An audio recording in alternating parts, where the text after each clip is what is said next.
निसिमा समष्टिनि नांगलभाङा ओनसोलाव जोङो दिनै फैनानै बिसायख'थिनि फोसावनाय मेलाव बाहागो लादों आरो जोबोद रोजा रोजा सुबुङा फैनानै बाहागो लादों।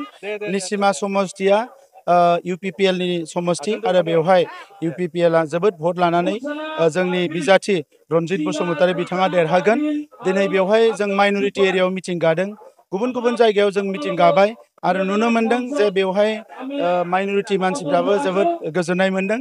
बड'लेण्डआव जे सान्थि फैबाय, बयबो रैखाथि गोनां मोनसे जिउ मोननो हाबाय आरो दिनै सान्थिनि गेजेरजों गावबा गावनि खामानिफोरखौ मोजाङै मावफुंनो हादों, रंजा बाजायै दिनै रायजो जानो हादों। बेबायदि बिथिंखौ नुनानै, बेबायदि थासारिखौ नुनानै गासैबो हारिया रंजादों आरो बिनिखायनो नैबे बिसायख'थियाव जों नुदों UPPL हान्जाया 40 समष्टियावनो जोबोद मोजाङै दावगालांगासिनो दङ आरो फैबाय थानाय समाव जों जेरैखि जाया साक्सेस जागोन आरो देग्लाय हारसिंनो सरकार दानो हानाय जखानि मासिखौ मोनगोन।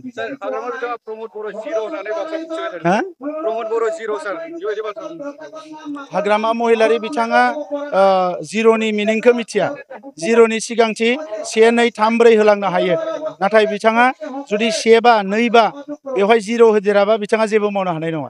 दा नंखायनो जोङो देग्लाय माने जिखिनि जोंनो मासि नांगौ बेनिख्रुइ बांसिन खमसे खम 25 निफ्राय 30 मासि मोननानै सरकार दागोन, बेयो रोखा।